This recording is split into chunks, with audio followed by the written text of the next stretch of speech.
Have you ever wondered what the media and big tech is hiding from you? Like massive stories that actually affect you in your life that they don't want you to see because they make the left and the Biden administration look bad. Well, now there's a podcast dedicated to exposing all of that each and every day. So download the fastest growing podcast in the conservative movement, the Ben Ferguson Show podcast right now.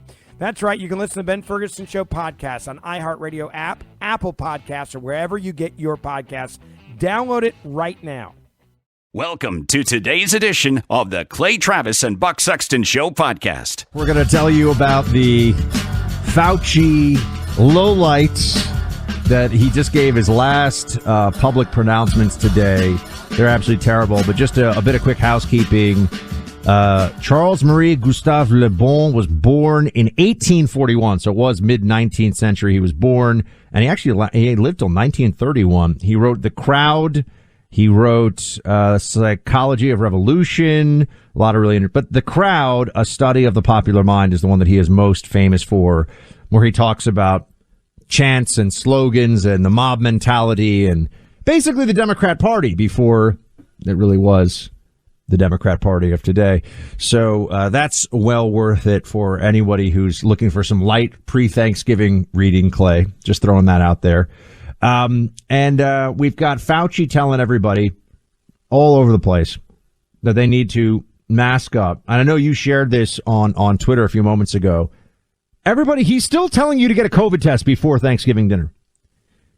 People that went along with this guy and defended him and said that he was a genius and a hero should be ashamed. I mean, they should feel deeply embarrassed, you know? But Clay, people have different. Oh, it's in. We've got some of it. Oh boy, let's play. Which one do we have? We have the first one here? Let's do the one where he says that you should get a COVID test before Thanksgiving. We're not talking about this in 2020. I mean, this is crazy. This has just happened in the White House. Fauci telling you may want to get a COVID test before Thanksgiving dinner. First of all, everybody should be vaccinated and boosted with flu and with COVID. Whether or not you wear a mask, or another thing we shouldn't underestimate is testing. So when we're gathering at a family gathering for Thanksgiving or for Christmas or for any other holiday as we get into the winter, it makes sense that you might want to get a test that day before you come into a place in which you might be infected and spread it, or other people who might be there, in order to protect. So masking is important, but you can count masking, vaccine, boosting, testing. All of that is part of the spectrum of protecting yourself. None of that stuff does anything that's going to stop anybody from getting COVID, by the way. We all know this. We've been through this now. Clay, he is a vile sociopath. I mean, I also think it undermines people's faith in government in general, in our federal bureaucracy specifically, that this could be the highest paid federal employee, be a celebrated person by the media, and he's awful. I mean, he's never apologized or said he was wrong once. He is wrong about everything and should apologize for everything. But instead, he's riding off into the sunset to collect big checks for his memoirs. Yeah, and the question that I would have, first of all, what percentage of people do you think are testing or wearing masks to their Thanksgiving gathering? But even what would be the point? So is he telling people, if you're a Rachel Maddow watching five Ukraine flags and pronouns in the bio lib, are you going to be like, well, unless somebody gets a test this year, they can't come to my Thanksgiving dinner. Yeah. They can't eat the big tofurkey that I've made for everybody. Like, what is this? And also the question I would have, I mean, look, I think everything that he said in that clip we just played is utterly ridiculous. But when would he say that ends? So the flu's not going away. Never. COVID is not going away. So that's the question. So for the rest of our lives, Dr. Fauci, you are saying that you believe people should wear masks and test for COVID before they go to Thanksgiving dinner or to hang out with people for Christmas? I mean, I wish that, they've kept him away. Honestly, the only people that I've seen, with the exception of Rand Paul, who get access to Fauci are completely worthless and don't ask him any real questions. I'm just going to say it. I mean, if Fauci has been willing to sit down with you, certainly in the last year, maybe in the last 18 months, it's because you're weak on what's actually happened here. I have never seen him subjected to an interview. Rand Paul's different, obviously, that's the Senate, but I mean, in the media sense, He has evaded every serious interview with real accountability. And it's obvious why he's done it, because Clay, think about this. So when should you wear a mask exactly? Because it's going to be flu and COVID season basically from now until the middle of March. So yes. You're going to wear a cloth. Oh, by the way, cloth masks don't work, which every data set that you can find shows. N95 masks don't really work either, folks. That wasn't true either. Double masking certainly doesn't work. So what are we even talking about here? Well, and moreover, Buck, if you're going to Thanksgiving, you're going to eat. So presumably, it is mask up between bites, to your point. Absolutely. Yeah, I mean, like, what? I don't even understand that argument. And he's telling people we've got a mask, quote. This is not from 2020 or 2021. Fauci just now in the White House said, if you go into a room, we're going to play this for you, and you're the only person with the mask, you should feel good about yourself. You look great. Listen to this. What do you say about the word mask now being a pejorative in some communities? No, it shouldn't be. I mean, you're absolutely right. I mean, I know sometimes when you walk in and you have a mask and nobody has a mask, you kind of feel guilty. You shouldn't feel guilty. You look terrific. We're at a point now. If someone is going into places where, unless honestly, even if they have a health issue, masks don't work. Yes. So if someone's wearing a mask at this point, they either have a level of anxiety that they're not able to control, or they're just ignorant of the actual data sets with masking. Those are the only options at this point. There is no third option. And I'm seeing people, like, I watched football over the weekend, Buck. There are people going to football games outdoors and wearing masks. I mean, I'm going to Michigan, Ohio State this weekend. There are going to be some people sitting in a 100,000-seat Buckeye Stadium wearing masks. I've given up on airlines. There's 15-20% of people are still wearing masks on airlines. It is scientifically as valid as a toddler keeping their blankie because it'll scare the monsters away. Yeah. It's absurd. And that's how adults should actually view it now. It's not no.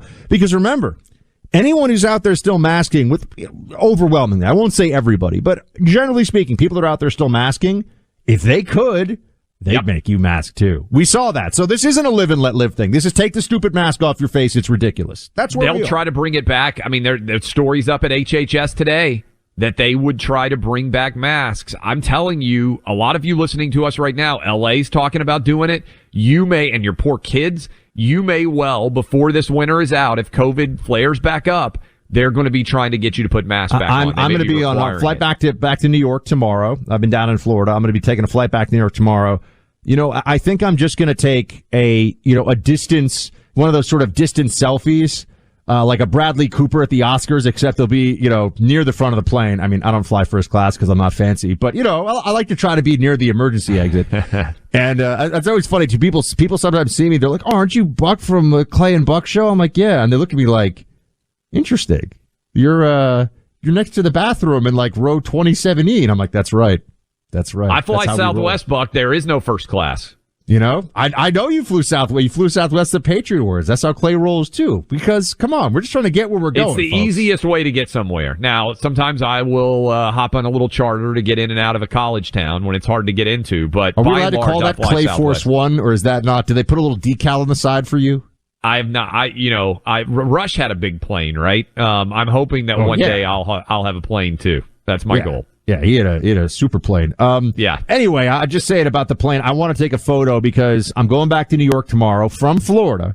So this is a particular route. I know this route very well. Going back to be, in New York City and spending Thanksgiving with the fam. And I think it'll be 15 to 20% masked up tomorrow. That's my guess on the plane. That's what I think, which is sad for those people. I mean, I flew Nashville to Fort Lauderdale, and I was stunned at how many people I saw still wearing masks on the airplanes. Now, it wasn't a huge number because I'm going from a free state to a free state, but it wasn't zero. I mean, there were still a lot of people wearing masks on airplanes and at the airport. I mean, I would put this out there. I mean, the only, if you're a senior citizen with health risks, the same way that senior citizens are advised to maybe get a flu shot, because, okay, maybe there's some downside, but, even a little bit of help, even if it reduces your risk maybe 5 or 10%. So I'll cut senior citizens out of the conversation about masking a little bit here, even though I don't think it really helps them. But I get it. Like, you're at that age, you want to avoid getting sick, and maybe you think it helps you a little bit. anybody under 50 with a mask on, like I said, I just think they have either an anxiety disorder or aren't familiar with the data. I don't know what else to say at this point because it's just an impossible case to make.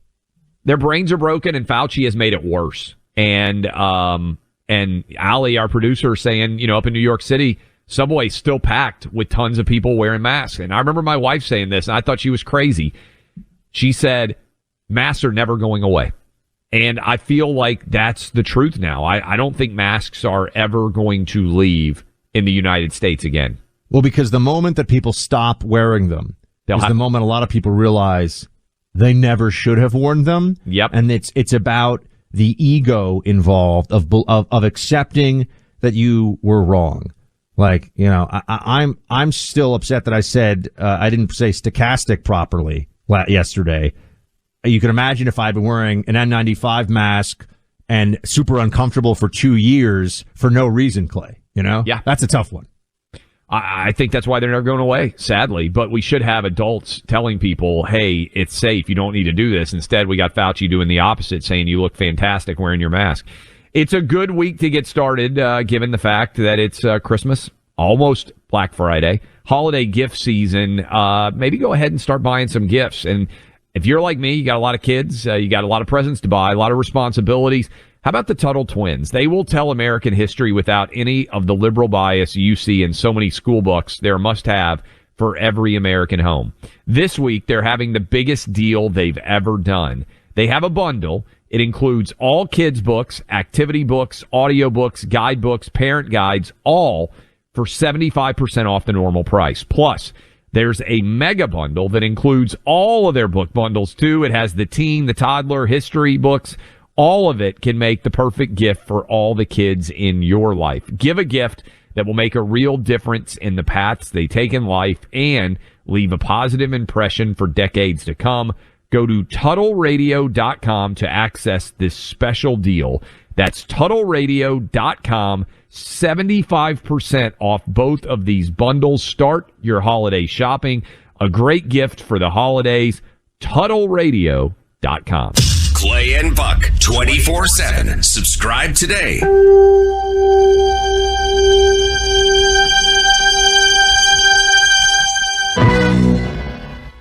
Have you ever wondered what the media and big tech is hiding from you? Like massive stories that actually affect you in your life that they don't want you to see because they make the left and the Biden administration look bad.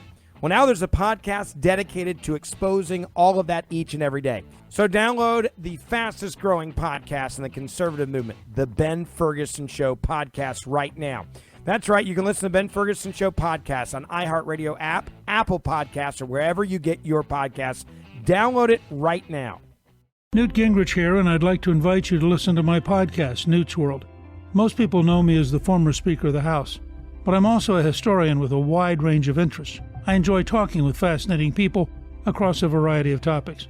On Newt's World, we've had some extraordinary guests join us, like former Secretary of State Henry Kissinger. Ending the war in Vietnam was a necessity in order to help heal the divisions in the country. John Clifton, the CEO of Gallup. The world has been winning the war against hunger for 4 decades. In 2014, it switched. We have a serious hunger crisis. And House Republican leader Kevin McCarthy. What I've really found the Republican Party to be, it's the party of the people, the working people of America. I release 3 episodes of Newt's World podcast every week, and I hope you'll find my conversations engaging and informative, and hopefully we'll both learn something new. Listen to Newt's World on the iHeartRadio app, Apple Podcast, or wherever you get your podcast.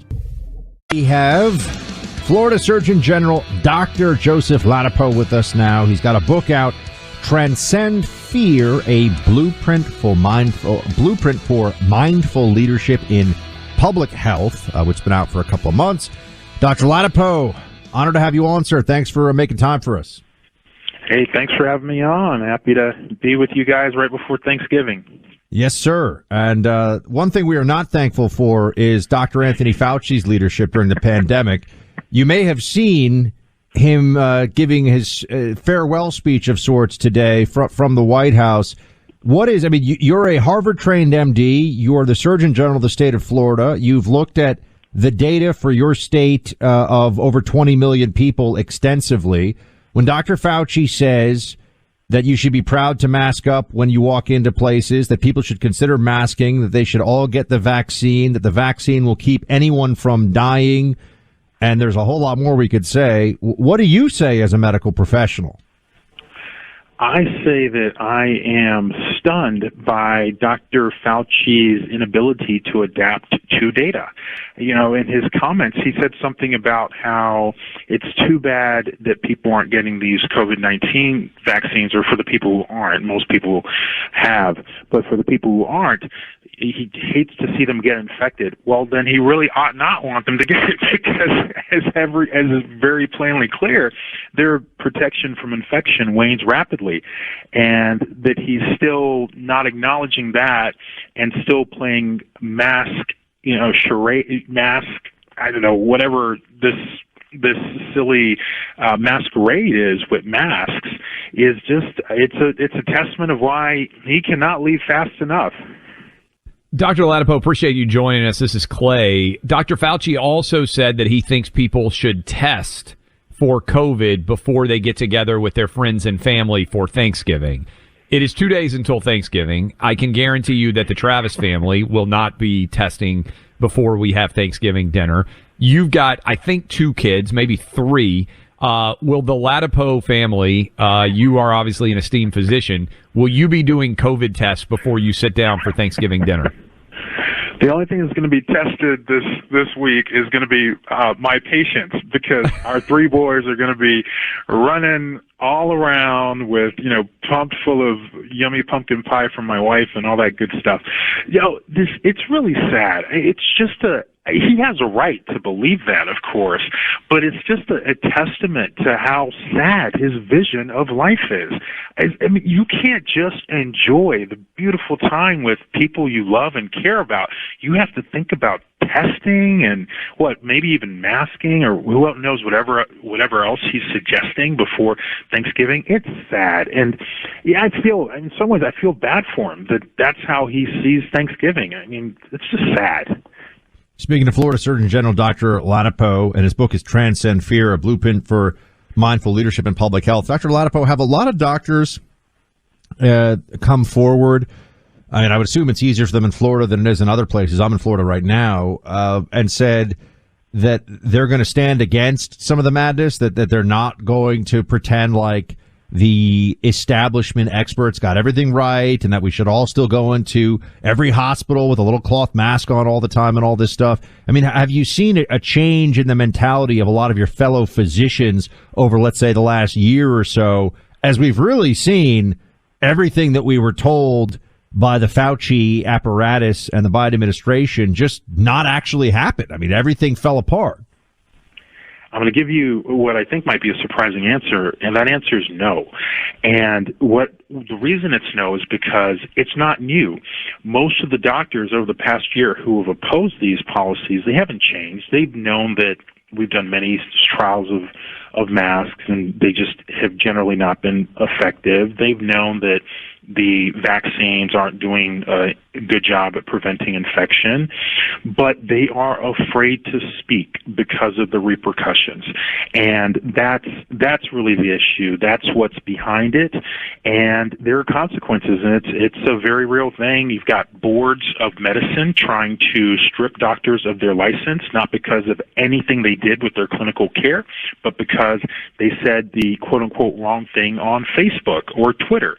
And that's the reality. That's the reality that physicians are living with. I'm sure you're familiar with the California law that was passed restricting, essentially threatening to punish doctors for saying the wrong things about one specific issue, which is COVID-19. So unfortunately, no, people's opinions haven't changed. But even more unfortunately, a lot of doctors who are totally opposed to what Dr. Fauci's been saying are still afraid to speak up. Dr. Latipo, I'm sure you have seen, speaking on that fear, California has tried to pass a law, and you moved from California to the free state of Florida, if I remember correctly. California is trying to pass a law that could create consequences for medical professionals who speak out against whatever the preferred science is at the moment. I'm just curious in general. You probably remember when Fauci said, "I am the science." Isn't science about questioning everything? How quickly have we forgotten that that's the primary goal of scientists, is to rigorously question everything, lest you believe things that are untrue? And how scary is it that we're trying to pass laws now to essentially keep medical professionals from ever questioning the consensus opinion? Well, it's terrible. It's terrible. And that is exactly, I mean, that is at the core of science, is asking questions and debating and bringing evidence and seeing how things shake out. Being curious. Those are core tenets of science, and they're things that motivated people like me and many other people to pursue science. And unfortunately, what's happening in California is they're trying to rewrite reality to match their dystopian fantasy. And that's essentially what's happening. And hopefully people will just realize that it's total nonsense that they're doing there. Speaking of Dr. Joseph Ladapo, Surgeon General of the state of Florida, Dr. Ladapo, if somebody was willing to, let's say somebody out there thinks, wearing 2 masks, because Fauci says 2 masks are great, it's going to keep them safe, but they're at least willing to look at what data you have access to, say, when it came to mask mandates in schools. We're 2 years into this. What could you point them to? What could you tell them about the real numbers that you saw in Florida during now 2 full years of data collection when it came to schools that required masks versus schools that did not? The Florida data has definitely been supportive of just the fact that in schools these masks are doing basically nothing. And there are other studies. There's a doctor in California, Dr. Tracy Hogg, that's done a ton of research on masks. She's debunked one of the CDC studies where the CDC reported that the masks were effective when they compared a couple school districts.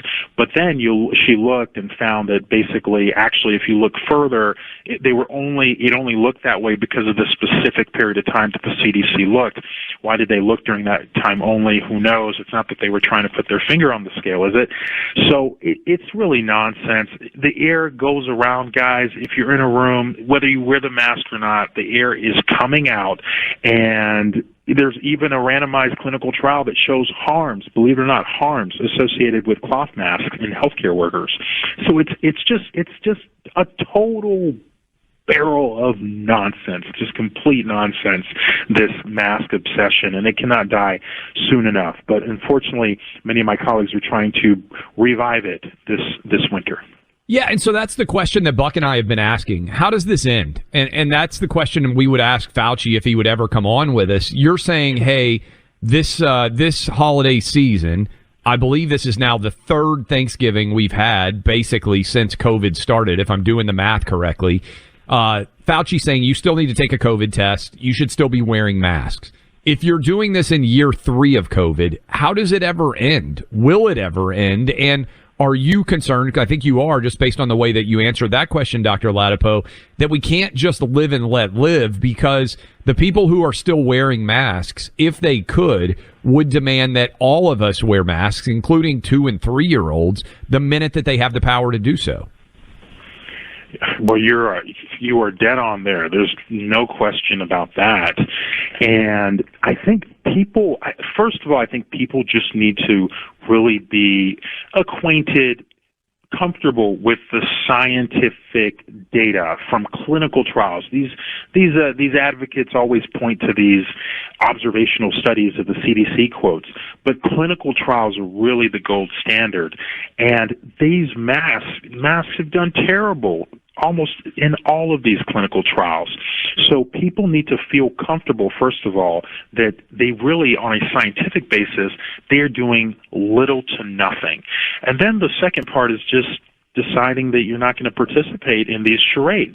And that's what needs to happen. And I think if enough of us do that, they'll stop trying to weasel their way back in with their mask recommendations, which later become strong recommendations, which later become mandates, and all the nonsense that we've seen over the past 2 years.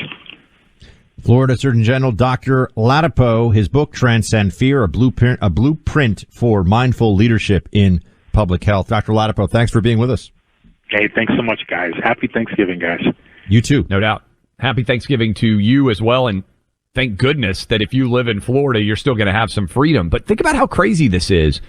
There is no end to this COVID insanity, which is why Buck and I continue to hammer it here, because they're coming for you. They're coming for you with masks. They're coming for you with the vaccine mandates. As soon as these things come up again, in terms of cases, they are going to chase you and they are going to demand that you submit. We know this, and it's starting to happen already.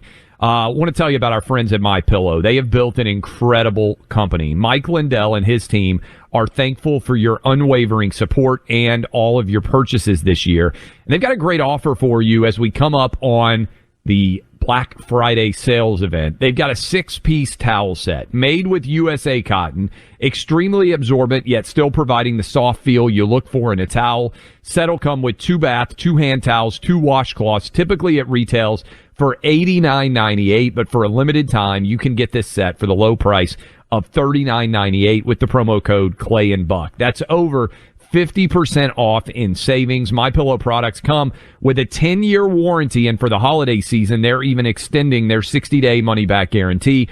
Orders placed between now and Christmas Day will have their money-back guarantee extended until March 1st of 2023. Just go to MyPillow.com. Click on the radio listener special so you can get this incredible offer. Enter the promo code Clay and Buck. You can also call 800-792-3269 for these great radio specials. Make an appointment with the truth. Tune in every day to the Clay Travis and Buck Sexton Show.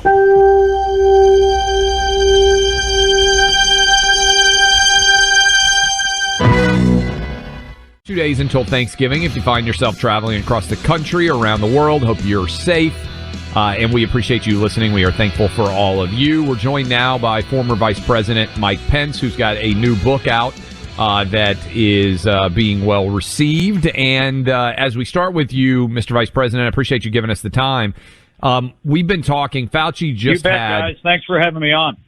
Yeah, no doubt. The book is So Help Me God, released earlier this month. Fauci just had his final press conference as he is in the process of retiring. I'm sure you knew that was going on. We were just talking about it.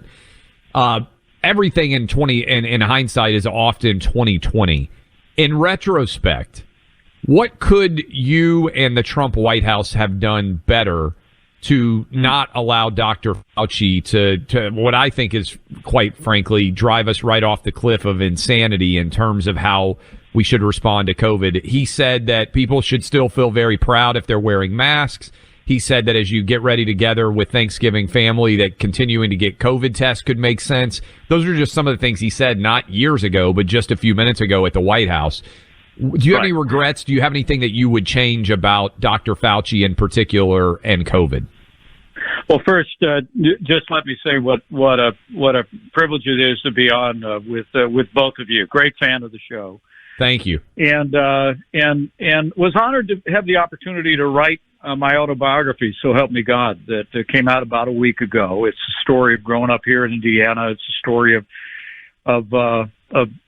being raised by a combat veteran and a first-generation Irish American, starting out as a Democrat, joining the Republican Revolution, and then through decisions that I made, beginning with the decision to put my faith in Jesus Christ, the decision to marry Karen Pence. We were able to serve and advance the conservative agenda in the Congress and in the governorship here in Indiana, and then as vice president. I'm incredibly proud of the record of our administration. And I'm proud of what the American people accomplished during COVID, guys. There's a couple chapters in my book, one of which is entitled Only in America, where I really pay tribute to the extraordinary compassion of our healthcare workers, the extraordinary generosity and innovation of American businesses. I mean, from the time I was tapped to lead the White House Coronavirus Task Force, guys, I was really inspired by what the American people were doing. But in those early days, when I became the leader of the White House Coronavirus Task Force, it was a fairly small group. The president organized it a month earlier, and it included Dr. Tony Fauci and some other medical experts. That would grow But one of the first decisions that I made was to add the Secretary of the Treasury, the Secretary of Agriculture, Larry Kudlow on our economic team, because I knew that the advice that we were going to give the president could not just be, the advice of the clinical doctors. It had to be balanced and take in the whole interest of the American people. And as I write in So Help Me God, in those early days, I know that Dr. Fauci, when we didn't know what was coming, when we didn't understand the disease and Americans were anxious, we were reinventing testing, we were manufacturing billions of supplies and over 100,000 ventilators in 100 days. I think in those early days, Dr. Fauci was a comfort to millions of Americans. And he always stayed in his lane. That's how I put it in my book. I mean, he was invariably the first person to say, look, I'll give you the scientist perspective, but I understand the president's got to consider a lot more. And that was one of the reasons why, 1 month into our efforts to essentially buy time and slow the spread, we worked to open up America again in states like Georgia. Mike, when did you realize, though, that Fauci was actually a partisan and the absolute worst and hoping to deep six the presidency that you were a part of? Well, early on, I must tell you, I didn't perceive it that way. In fact, I thought President Trump and Fauci, as a couple of old New Yorkers, had a good working relationship. But things began to shift, toward the end. And I must tell you, it grieves my heart that the Biden administration lost more Americans in their first year with COVID, with all of the tools that we left behind, including vaccines, more Americans than we lost in our first year when we, for the most part, had none of those tools. But I do think it is part and parcel of the Biden administration essentially putting Dr. Fauci in charge of the national response. There's the old saying that, when you're holding a hammer, everything's a nail. And I wasn't surprised that the Biden administration abandoned our commitment to, therapeutics, abandoned our commitment to opening up states around the country and largely turned all of its focus on vaccines and ultimately and wrongly mandated vaccines for Americans that was partially turned aside by the conservative majority on the Supreme Court. So, as I said, I think, it saddens me that the Biden administration in so many ways squandered the progress that we made and putting Dr. Fauci in the lead of the Biden administration's response, I think explains their focus on concentrating everything in Washington, concentrating everything on vaccines, ultimately mandating vaccines instead of taking the whole of America federalist approach that we took in our administration. We're speaking to former Vice President Mike Pence. He's got a new book out, So Help Me God. Vice President Pence, tell us this. The midterm election, there were some bright spots. There were the votes in the aggregate, but there wasn't the red wave that we needed. And it seemed that there were a number of points of failure might be too strong a word for some people, but I think for others it's not strong enough. Clearly there were some problems and some places we came up short. How do we fix that? Well, guys, look, thanks for saying you're the first show, not surprisingly, that said that there was a red wave some places. I mean, you look at the governor's re-elections in places like Texas and Florida and in Georgia, where they had probably the most formidable Democrat candidate in the country. And Stacey Abrams raised $100 million, and Governor Brian Kemp, won decisively in the fall. And my friend Lee Zeldin came up short in New York, but he actually brought with him 4 new Republicans elected to Congress from the state of New York that could be our new margin of a Republican majority. So I really do believe there were pockets, there were places, and the common denominator to me, guys, is that, candidates that were focused on the future, that were focused on the challenges facing the American people today, which are, border security and crime and record inflation and high gasoline prices. Candidates that were focused on the future did quite well, but candidly, those campaigns that were focused on the past, including relitigating the past, did not fare as well. We're talking to former Vice President Mike Pence, his book out last week, So Help Me God. Donald Trump announced on Tuesday of last week, same day your book came out, in the evening he announced that he was going to be running for president in 2024. I know that there were several people speaking out in Las Vegas who might be interested in potentially running in 2024 as well. You are among those. When would you think is the right time for you to officially decide if you are or are not going to run in 2024? What kind of timeline do you have in terms of making that decision? Well, first, I'm always humbled to be asked, and early in my career, as I write in the book, So Help Me God, back in 2010, I had run for national office. I ultimately prayed through it with my wife, spoke to friends, and we felt called to come home here to Indiana and serve as governor of this great state. And that decision was, one of the great honors of my life, and led to opportunities to serve as your vice president as well. So, what I can tell you is that, with two inactive duty military in our immediate family, we actually haven't been together for the last 3 years. But this Christmas, everybody's going to be home in Indiana. And Karen and I are going to take time, as we always have, to sit down with our kids, their spouses, and talk to friends and continue to listen to the American people. And I always tell people there's two kinds of people in politics. There's people that are driven and people that are called. And if you read So Help Me God, you'll hear that I've been both. I've let my ambition get ahead of my values in the past, and the way that as a Christian I feel called to represent myself in the public square. But for the last 20 years, we've tried to follow a calling, guys, and so we're going to pray through it, give it careful consideration, and sometime after the first of the year, we'll just discern what our next calling might be. But I promise to keep Clay Travis and Buck Sexton posted. Thank you. I appreciate that. Do you, and as part of that, do you think Joe Biden will run? Do you think he should run for re-election? And does his choice in any way impact your own choice?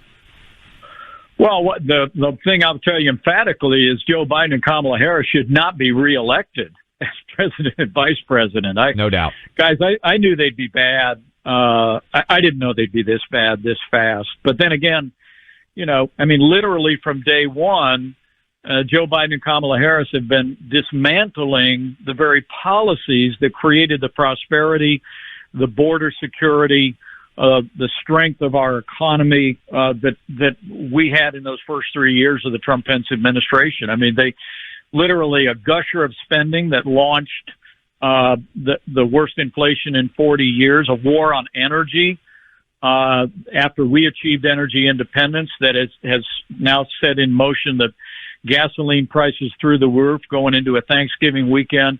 And of course, I've been down to the southern border in Arizona many times in the last 2 years. 5 million people have come into this country illegally in the last 2 years after we had reduced illegal immigration by 90%. So, whatever President Biden decides to do and whatever we decide to do, I'm going to be working my heart out to make sure that we do not get 4 more years of the disastrous record of the Biden-Harris administration. We've got a good start in the House of Representatives with a new Republican majority, but the next step is to win the Senate, win the White House, win state houses around the country, and I believe we will. I think we're at the beginning of a great American comeback. The book is So Help Me God, Vice President Pence, the author. Sir, appreciate you being with us. We'll talk to you soon. Guys, thanks for having me on. I so appreciate it. We'll talk again soon. Yes, sir. Let's talk about Legacy Box, my friends. A simple and safe way to digitize your family's long-held videotapes and film reels. They also work with photos, old and new, not to mention slides, cassette tapes, and many other media forms.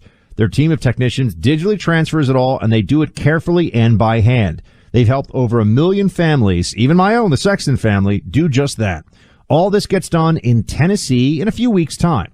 Get in touch with Legacy Box today and order your actual Legacy Box. You fill it full of your family's tapes, film, and photos. They use overnight shipping that's all trackable, and they're in touch with you every step of the way.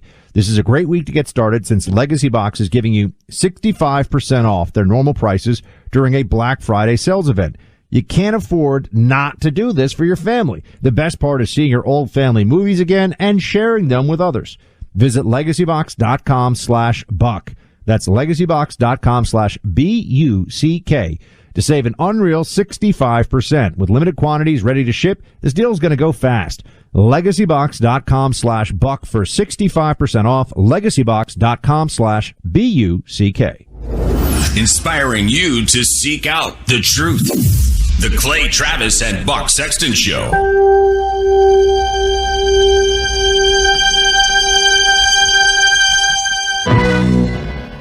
So have you ever wondered what the media and big tech is hiding from you? Like massive stories that actually affect you in your life that they don't want you to see because they make the left and the Biden administration look bad. Well, now there's a podcast dedicated to exposing all of that each and every day. So download the fastest growing podcast in the conservative movement, the Ben Ferguson Show podcast right now. That's right. You can listen to Ben Ferguson Show podcast on iHeartRadio app, Apple Podcasts, or wherever you get your podcasts. Download it right now. Newt Gingrich here, and I'd like to invite you to listen to my podcast, Newt's World. Most people know me as the former Speaker of the House, but I'm also a historian with a wide range of interests. I enjoy talking with fascinating people across a variety of topics.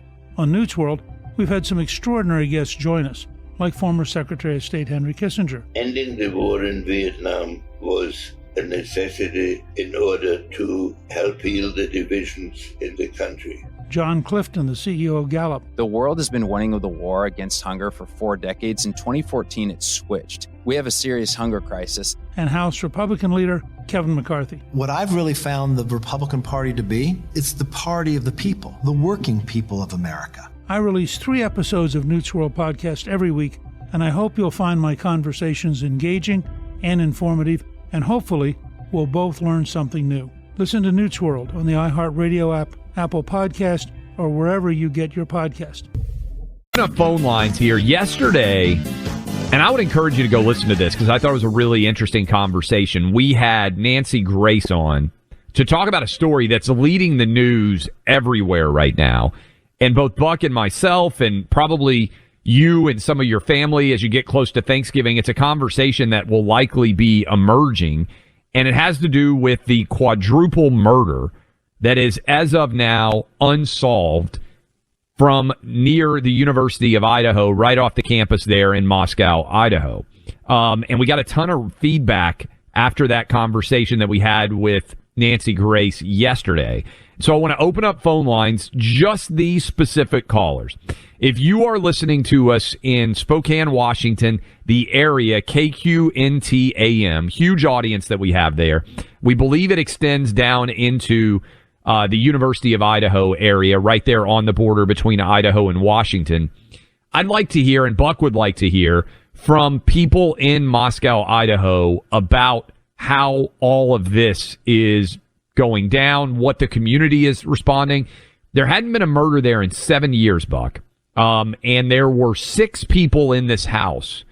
4 of them were stabbed to death on the 2nd and the 3rd floor. They still have been unable to find a alleged perpetrator, at least publicly. Not a lot of evidence in this case. There were 2 people on the 1st floor. I don't know if they were in locked bedrooms. I haven't seen the specifics about why they were not attacked. But on the 2nd and the 3rd floor, 4 people stabbed to death while they were sleeping. They were not found, I don't believe, Buck, until the next day around noon. These are college kids. They believe the stabbing happened in the 3 to 4 a.m. times area. These kids have been out until around 2 in the morning. It's a Saturday on a college campus, not uncommon at all. And I can't stop reading about this case and or consuming stories about this case. And I know many of you are the same as us. So 800-282-2882. We didn't give people an opportunity yesterday to react, but we would like people in the Moscow, Idaho region, in that area, to let us know what's going on and what it feels like to be in this community where there hadn't been a murder in 7 years, and suddenly there's an unsolved quadruple murder of college kids. And, yesterday when we had Nancy Grace on to talk about this, she said that she would not connect the data point, if you will, the report about a dog that had been skinned and gutted that was found a few weeks before this, but in the same neighborhood. This is not a big place. Moscow, Idaho, as we said yesterday, 25,000 people. This is a small town. It's pushed right up against the border of Washington State. So it's western Idaho. And today the police are saying that they're unrelated, but when I read the explanation for why it's unrelated, they just said it's wildlife activity or something. It seemed bizarre to me. And you have to remember, and this is just the way it is, unfortunately, in instances like this where there's a very, very serious, heinous crime that happens in a community that just has limited law enforcement resources. The cops that are dealing with this, especially the first ones on the scene, to say they're not used to this is a dramatic understatement. I mean, very few cops have seen these kinds of crime scenes before, but there's already a lot of reporting. Is it fair or not? I don't know, right? We're not there. We're not able to cover this on the ground. People are saying that, tire tracks were not preserved immediately. I mean, some rudimentary investigative mistakes seem to have been made here, which may slow the whole process down of even getting some sense. I mean, they have no idea of motive. They have no suspects that we've even gotten an inclination about yet. And I think people are realizing that this could be a long haul to try to get some measure of justice for these families by finding whoever did this. I mean, this is among the more heinous crimes anybody can think of in recent memory. So I don't understand why the dog, based on the reporting, why that would be unrelated. But apparently, police are saying it is unrelated. There's just some things that don't add up, Clay. There were other people in the house. How is it this person was able to, the killer was able to do this without waking anybody? There was a dog in the house that didn't, maybe they're used to, maybe the dog barked a little bit. It didn't wake anybody up because they're used to it, but the dog has been taken away from the house. This is reporting from today. How could somebody manage to get in? Think of the risk of discovery that this murderer would be taking by going into this house with a knife and one by one killing these individuals in their sleep. It would be so easy for someone, including people in the house who weren't even attacked, to cry out, to scream, to say what's going on. It just doesn't. Look, I don't know if anyone's ever seen anything like this before. I've never seen anything like this. And I asked Nancy yesterday during that interview, I don't think you can underrate the aspect of the murders occurring with a knife. It's so violent. It's so visceral. You are right up on top of the person, and it feels quite a lot different than, say, shooting someone with a gun from a distance. Yeah, I remember I listened to a very popular iHeartMedia podcast on the Piketon Massacre in Ohio, which I think was the second biggest mass murder in the country in that year after the Pulse nightclub shooting. So it was a major, and it was a dispute between two families that escalated to where I think it was 5 of the family members were killed in their sleep. They were killed with a firearm, though.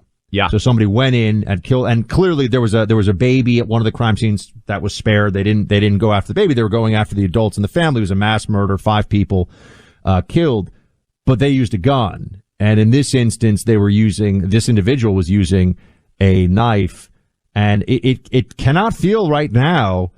To that community, for example, they have no idea. It's not like they have a sense of who this might be and the person's on the run. They seem to know nothing, at all. Given the national level attack, meaning the police seem to know nothing about who did this. Now, they could be I know law enforcement officers listening to this saying, look, they could be holding back key details. That is possible, clearly. And like I said, we're not doing the investigation, but it doesn't, how they pull all this together. They're going to have a lot of DNA. We discussed this yesterday, a lot of evidence at the scene, but you need the other piece of that, meaning you need to have a match with somebody. So if they're not in any databases, really tough to know who you're looking for. And also, again, if you're living in that community, 800-282-2882, it's unlikely that someone just suddenly snaps and stabs 4 people to death. So is this a vagrant? Was this a crime where someone is moving through. Are there any other crimes that are somewhat similar that could be connected to this one in the region, in the area? To me, this is one of those stories. I'm not surprised at all that it is receiving the amount of attention it does, and that it's opening many different newscasts right now, because this is a mystery the likes of which we frankly just do not see very often in this country. So again, we'll take some of your calls in the next segment. I'd like for people in that region to give us a sense for the community and the community's response so far. 800-282-2882. Maybe also, if you're an investigator, a criminal profiler, based on I'd be some curious of to this hear from. evidence We got a huge law enforcement community that listens. If you have any insight you can offer to us, the only investigations I ever did were counterterrorism, which is obviously very different from this. We'd love to hear from you guys as well in the event that you could help to analyze this based on what you do for your profession. 1-800-282-2882. We will take your calls. We're also going to be speaking with Dr. Ladapo from Florida, the Surgeon General, who has helped to drive what is the best response, I think, on a state basis in the state of Florida to COVID. What does he think of the comments made by Dr. Fauci and Dr. Jha today in the White House press briefing? We will talk with him in the third hour of the program as we continue to move towards Thanksgiving. We're grateful for all of you hanging out with us. Our nation was founded on the principle that all men are created equal, but there are far too many colleges and universities, including those in the Ivy League, continuing to use race as a factor for admissions. The Supreme Court is deciding a case on this subject right now. But there's a unique American college that doesn't discriminate based on race. It never has, and it never will. It's Hillsdale College. This college in Michigan was founded in 1844 to educate all persons, irrespective of nationality, color, or sex. It continues that policy today, admitting students on the strength of their character, ability, and intentions, not their heritage or background. Dr. Larry Arnn, the president of Hillsdale, recently published an article explaining Hillsdale's colorblind policies and its related refusal of government funding, even indirectly in the form of federal student aid. Read it for yourself at clayandbuck4hillsdale.com. That's clayandbuck4hillsdale.com. And after you read it, you may even want to support Hillsdale with a year-end gift. It's a great institution that supports so many of your values and ideas. Read Dr. Arnn's article today at clayandbuck4hillsdale.com. Two of the hardest voices to tell apart, but one unified voice when it comes to the truth. The Clay, Travis, and Buck Sexton Show.